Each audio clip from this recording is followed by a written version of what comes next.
ሰላም አድማጮቻችን፣ ዛሬም የመጽሐፍ ዳሰሳችንን ቀጥለናል። ዛሬ ለዳሰሳ ያቀረብነው መጽሐፍ አሰብ የማን ናት ይሰኛል። አሰብ የማን ናት የኢትዮጵያን የባህር በር ጥያቄ ስረ መሰረት የያዘ ነው። ደራሲው ዶክተር ያዕቆብ ኃይለማርያም ናቸው።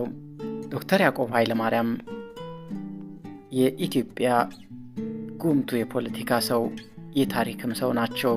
መጽሐፉ የታተመበት ዘመን 2003 ዓመተ ምህረት ነው።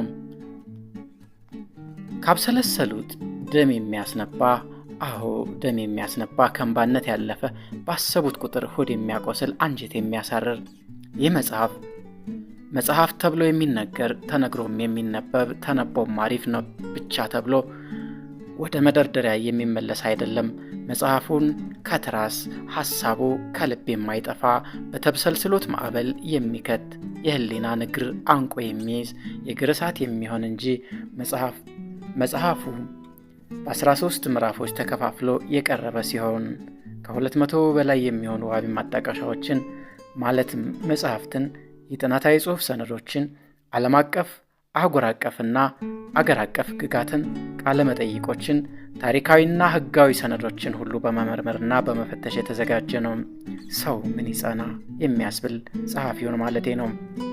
ደግሞም ይህ ሐሳብ ሁሌም ወቅታዊ የፖለቲካ ሰዎች ቢተውት ህዝብ የሚቀሰቅሰው፣ ህዝብ ሲተው ፖለቲከኞች ግድ የሚሰጡት፣ ህዝብና መንግስትን የሚያከራክር፣ የሚያገናኝ፣ የሚያነጋግር ነው። በመሰረቱ አሰብ የማን ናት ብሎ ጥያቄውን ላነሳ ሰው ከተማዋን ትቶ ወደቡ ላይ የሚንጠለጠል ሰው ሊያጋጥም ይችላል። ነገር ግን አይደለም። አሰብ ሰውም መሬቱም ሙቀቷም ወደቧም ተናፋቂዎች ናቸው። የሚያስመሰግን ነው። ከመግቢያው አለፍ ብሎ ምዕራፍ 1 ላይ የባህር በር ለአገር የሚያስገኘው ጥቅምና አለመኖሩ ደግሞ ስለሚያስከትለው ጉዳት ከኢኮኖሚው ዘርፍ በዲፕሎማሲው በኩልና ጠላትን ከመከላከል አኳያ በዝርዝር ቀርቦበታል። በክፍል 2 የኢትዮጵያ የባህር በር ባለቤትነት በታሪክና የባህር በር ለማስመለስ ከአፄ ቴዎድሮስ እስከ የጊዜያዊ አስተዳደር መንግስት ወይም ደርግ ድረስ ያደረጉትን ተጋድሎ ታሪክ ተዳሰውበታል። በቀጣዮቹ ተከታታይ ምዕራፎች ደግሞ ስለ ኤርትራ ጦርና በኋላም መንግስትነት ሲያውጅ በወቅቱ ከነበሩ የኢትዮጵያ መሪዎች በተሰጣት እውቅና ህጋዊነትን በተከተለ መንገድ አሰብን ይዛ ስለመገንጠሏ፣ ስለ አልጀርሱ ስምምነት፣ ስለ ድንበር ኮሚሽኑ፣ ስለ ተቃዋሚ ፖለቲከኞችና የሲቪል ማህበራት በታሪክም ሆነ በማናቸውም ህጋዊ መንገድ አሰብ የኢትዮጵያ እንጂ የኤርትራ አካል ሆና እንደማታውቅ ያነሷቸው ጥያቄዎችና በወቅቱ ከነበሩት የኢትዮጵያ መሪዎች የተሰጣቸው ምላሾች እንዲሁም የኢትዮ ኤርትራን ጉዳዮች በስፋትና ጥልቀት ባለው መንገድ ትንታኔ የተሰጠባቸው እናገኛለን። የኢትዮጵያ የባህር በር ጥያቄና የመፍትሄ ጥቆማዎችም በመጽሐፉ የመጨረሻ ምዕራፎች ቀርበዋል። የዚህ መጽሐፍ አዘጋጅ የሆኑት ዶክተር ያዕቆብ ኃይለማርያም ጽሑፉን ለማዘጋጀት መንስኤ የሆናቸውን በመግቢያቸው ላይ እንደሚከተሉ አስፍረውት እናገኛለን።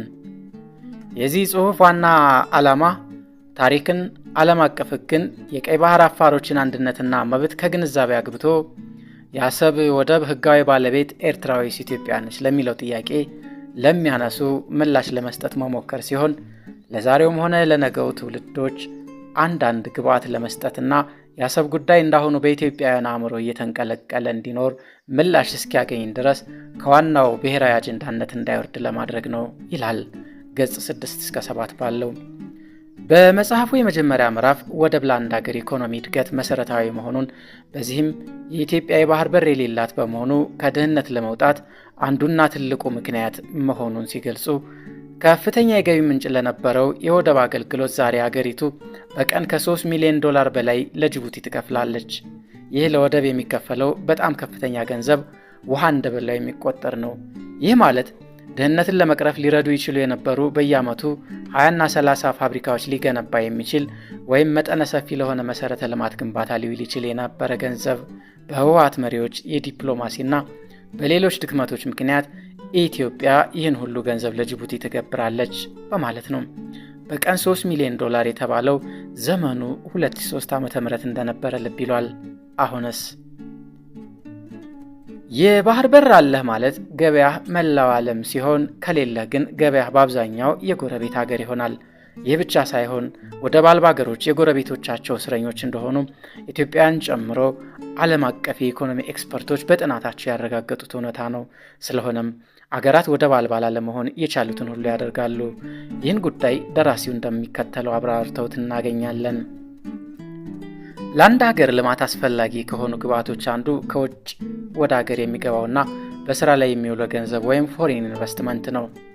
አንድ የውጭ ኢንቨስተር በሌላ ሀገር ገንዘቡን ስራ ላይ ከመዋሉ ወይም ኢንቨስት ከማድረጉ በፊት የሚጠይቃቸው አያሌ ጥያቄዎች ከዋነኞቹ አንዱ የሚያመርተው ምርት እንዴት አድርጎ ወደ ዓለም ገበያ ማዝለቅ እንደሚችል ሲሆን ለዚህም ማስተማማኝ የሆነ በቅርብ የሚገኝ ብዙ ወጪ የማያስወጣ መገናኛ መኖር አለመኖር ነው ይላል ገጽ 17 ላይ። ከላይ የተጠቀሱትን ወደብ ለአንድ ሀገር የኢኮኖሚ እድገት መሰረታዊ መሆኑን በሚቃረን መልኩ የወቅቱ ጠቅላይ ሚኒስትር የነበሩት አቶ መለስ ዜናዊ ሰጥተውት የነበረው አስተያየታቸውን ደራሲው በመጽሐፋቸው እንደሚከተሉት አስፍረውት እናገኛለን። አሁን የአሰብንም የምጽዋንም ወደብ አንጠቀም። እነዚህ ወደቦች ባለመጠቀማችን ምንድነው የቀረብን ነገር የለም። ልማት ቢሆን በኢትዮጵያ ታሪክ ትልቅ ልማት፣ ፈጣን ልማት የተመዘገበው ባለፉት 4 ዓመታት ነው። ስለዚህ ወደብ አለመኖር አይጎዳም፣ ሊጎዳም አይችልም። ወደብ በነበረን ጊዜ ኢትዮጵያ ድሃ ነበረች። አሁን ወደብ የለንም፣ እድገት ግን እያስመዘገብን ነው። ስለዚህ ለማደግ ወደብ አስፈላጊ አይደለም በማለት የወደብን ጠቃሚነት አጣጥለዋል።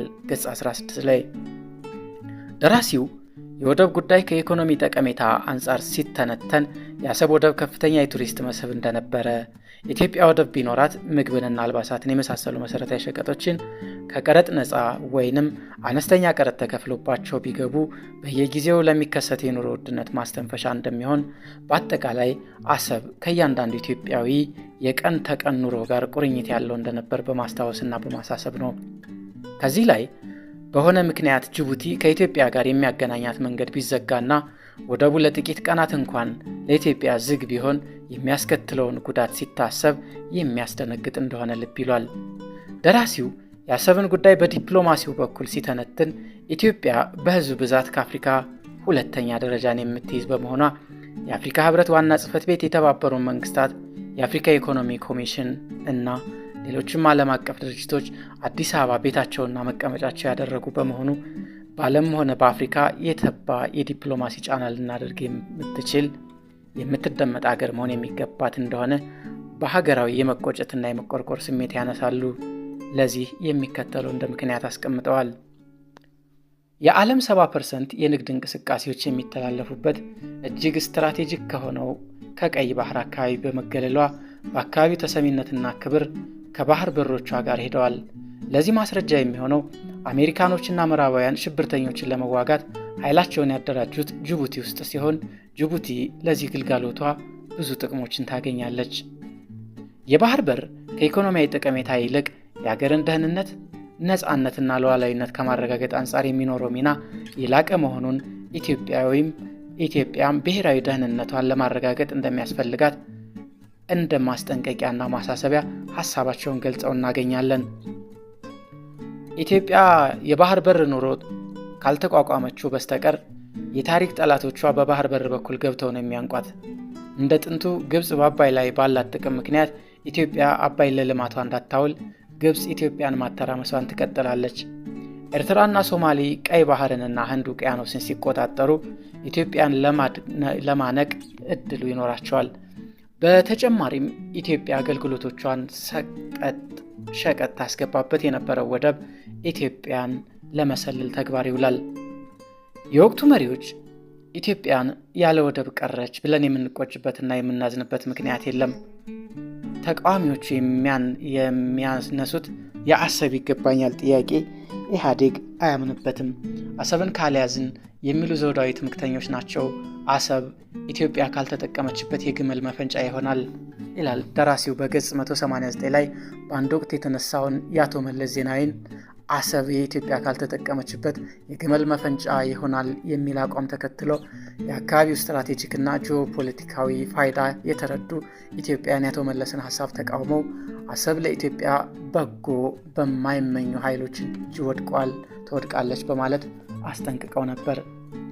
አሰብን ኢትዮጵያ ካልተጠቀመችበት የግመል ውሃ መጠጫ ይሆናል የሚለው የወቅቱ ባለስልጣናት ሁኔታዎችን ያላገናዘበ አባባልም በአሁኑ ሰዓት የኤርትራ መንግስት ወደቡን ለሳውዲና ሌሎች ሀገሮች አከራይቶ እየተጠቀሙበት ይገኛሉ። አሰብ ላይ ሳውዲ አረቢያና ኤሚሬትስ የጦር ሰፈር ሰርተዋል። ከዛም ግብጽ አሁን ሶማሌላንድ ላይ እንደዚሁ የጦር ሰፈር ለማቋቋም ውይይት እያደረገች ነው። ይህ ብቻ ሳይሆን የኢትዮጵያንም ሉዓላዊነት ስጋት ውስጥ እንዳስገባው ይገልጻሉ። ደራሲው ይህ ሁሉ ኢትዮጵያውያንን ሊያሳስብና ወደ መፍትሄም ሊሄዱ እንደሚገባ ያሳስባሉ። እዚህ ላይ በመጽሐፉ የኢትዮጵያን ከፍታና ዝቅታ እንዲሁም የታሪክ ጥፋትን ለማስታወስ የተገለጸው ቀጥሎ ያለው አጭር ግን መሰረታዊ ሀተታ ነው። ኢትዮጵያ በታሪኳ ያለፈቻቸው መነሳትና መውደቅ ከባህር በር ጋር ከነበራት ቅርበትና ርቀት ጋር ከነበራት ቀጥተኛ የሆነ ግንኙነት አለው። የባህር በሮቿ በእጇ በነበሩበት ዘመን የጎለበተችና የበለጸገች ኢትዮጵያን መመስረት ተችሏል። በአንጻሩ የባህር በሯን በተነጠቀችባቸው ዘመኖች ኢኮኖሚያ የኮሰሰ፣ ባህሏ የደበዘዘ፣ ፖለቲካ የተናጋ ኢትዮጵያን በተደጋጋሚ አይተናል። በኢትዮጵያ እጅግ አንጸባራቂ የነበረው የአክሱም ስልጣኔ እንዲያመግነኑ በሌላ አጋጣሚ ሳይሆን አክሱም በቀይ ባህር ጠረፍ ላይ በገነባቸው የበላይነት ምክንያት ነበር። አዱሊስን ዋና በር በማድረግ በወቅቱ የነበረው ዓለም አቀፋዊ ንግድ በግንባር ቀደምትነት በመሳተፏ አክሱም እስካሁን የሚያስደንቀውን ብሩህ ስልጣኔ መገንባት ችላለች። የቀደምት የኢትዮጵያ ነገስታት የባህር በር ለአንዲት ሀገር ሉዓላዊነት መከበርና ለኢኮኖሚያ እድገት ምን ያህል ወሳኝ ጉዳይ እንደሆነና የባህር በር አለመኖር ደግሞ የሀገራቸውን ሉዓላዊነትና ክብር ችግር ውስጥ እንደሚከት በመረዳታቸው እድሜ ልካቸውን ለፍተዋል፣ መስዋዕት የሆኑም ነበሩ። የአፄ ቴዎድሮስን ታሪክ ብናነሳ አባቶችን የቀደመ ግዛት አስመልሳለሁ ብለው የተነሱ ሰዓት ነበር። በናፒር የተመራው የእንግሊዝ ጦር በአሰብ አድርጎ ገብቶ ኢትዮጵያን ሊወጋ የቻለው በዚህ መጽሐፍ ላይ ደራሲው ነገስታትን ለባህር ወደብ ያደረጉትን ተጋድሎ ከዘረዘሯቸው መካከል የአፄ ቴዎድሮስና የአፄ ዮሐንስ አራተኛን ለአብነት እጠቅሳለሁ። አፄ ቴዎድሮስ እንደ አውሮፓ አቆጣጠር በ1855 በጥቅምት 20 ጎጃም ላይ ሳሉ ለንግስት ቪክቶሪያ በጻፉት ደብዳቤ ጥንት የኢትዮጵያ ነገስታት ባህረ ነጋሽ እያሉ ተጠሪዎቻቸውን ይሾሙበት የነበረው የቀይ ባህር አካባቢና ወደቦቹን የያዙት ቱርኮችን ለማስለቀቅ ጽኑ ፍላጎት እንዳላቸው ለንግስቲቱ አስታውቀው ነበር። ቱርኮቹን የአባቶችን መሬት ልቀቁ ብላቸው እምቢ ብለውኝ በእግዚአብሔር ኃይል ልታገል ነው፣ ቱርክና በባህር ላይ የሆነው መልእክተኛዬን አላሳልፈም ብለው ችግር ፈጥረውብኛል የሚል ነበር ደብዳቤው ገጽ 32 ላይ። አፄ ዮሐንስና የሐማሴኑ ገዢ ራስ አሉላ ለሀገራቸው ነጻነትና ለባህር በር ባላቸው ቁርጠኝነት ቀናይነት አፄ ዮሐንስ መተማ ላይ ባይሰውና ጊዜ ቢያገኙ ኖሮ ምጽዋንና ቢያንስ ደጋውን ኤርትራን አሰብንም ከኢጣሊያኖች መንጋጋ ፈልቅቀው ለማውጣት ባልገደዳቸው ነበር። አፄ ዮሐንስ ያለ ባህር በር ቤተ መንግስት አይቀናም ሲሉ ያለ ባህር በር የአንድን ሀገር ሉዓላዊነት አደጋ ሊወድቅ እንደሚችል መግለጻቸው መሆኑ መረዳት ይቻላል። ገጽ 37 ላይ መጽሐፉ በመግቢያው ላይ ዓላማው እያንዳንዱ ኢትዮጵያዊ አሰብ የኢትዮጵያዊ መሆኗን አውቆ የባህር በራችንን ማስመለስ ብሔራዊ ግዴታችን እንደሆነ ለማስታወስ መጣር መሆኑን አስፍሯል።